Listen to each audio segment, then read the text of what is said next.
So I'm William Bird, I'm a doctor, I'm a GP in Reading, and I've always been pushing for physical activity as being the best medicine for my patients. And that was 24 years ago when I first had the idea of setting up a health walk. And a health walk is where you get patients leading other patients on a walk. So it sounds very simple, but actually now we've got about every week, there are about 35,000 people that take part in walks around the country. And that all started from a health walk basis. And the reason I set it up was because I found patients when they were talking about exercise, they didn't want to go to the gym, they didn't want to go swimming, they didn't want to do sport, they didn't want to do lots of things like which are formal and put them off, but what they were good at was walking, and we all are. And so the problems about walking is that if you're on your own, you might feel a bit vulnerable, and if you've got some health problems, you might feel a bit frightened of going too far away. So we set up these led walks, these health walks, and they were led by patients, and that's how it started. And then I understood that actually nature actually added a lot of value. The social part added lots of value, but the nature did as well. So I set up a green gym, which is where conservation work is used to try and get more people healthy. So those two projects are both national, and they have tried to get more people active, just gently active, rather than just being kind of going to the gym.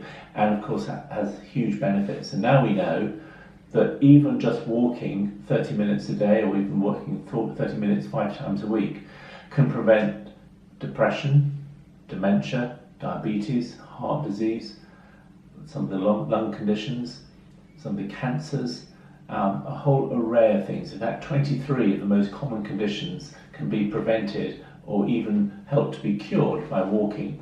So it is really, as someone said a long time ago, I've got two doctors, my left foot and my right foot, and that is probably how it sums up.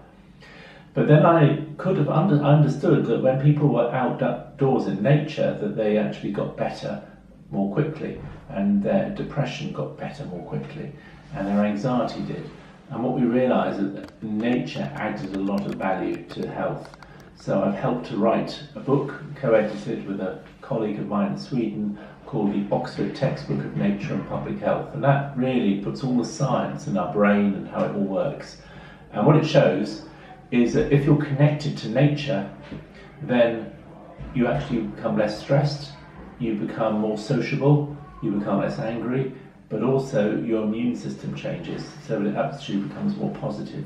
And we know that physical activity like walking actually depresses your immune system. It makes it less angry, and it makes it calmer, and so does nature. So those two things together are really important for health. So I actually went into the Department of Health and also went into Natural England, which try and bring the two together so the government can understand how we can get nature and health together.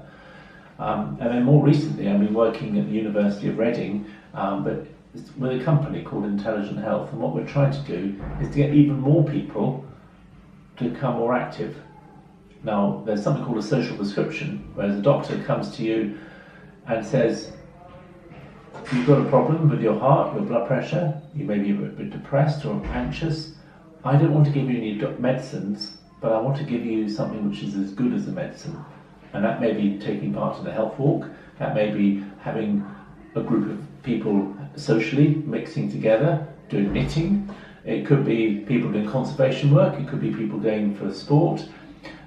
Any of those things actually can add more value than someone taking a drug. And this is called a social prescription. It's being pushed out right across the UK. Very soon 50% of all doctors will be issuing some kind of social prescription. And the idea is that actually medicine doesn't hold all the answers, the community does. And so does the kind of resources like the parks and friends and neighbours, etc. So that adds huge value. So we developed a social prescription for places, and we also developed something called Beat the Street.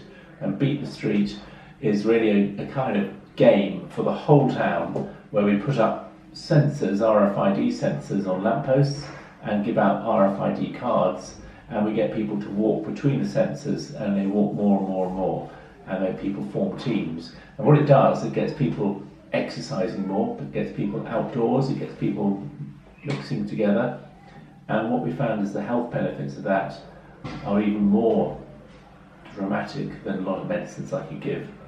So Beat the Street is again pushing around. So my whole aim, and what I'm trying to do, is be a doctor, be a very good doctor. I'm still working as a doctor in Reading, and I love being a doctor, and I'll always be a doctor until someone tells me to stop being a doctor.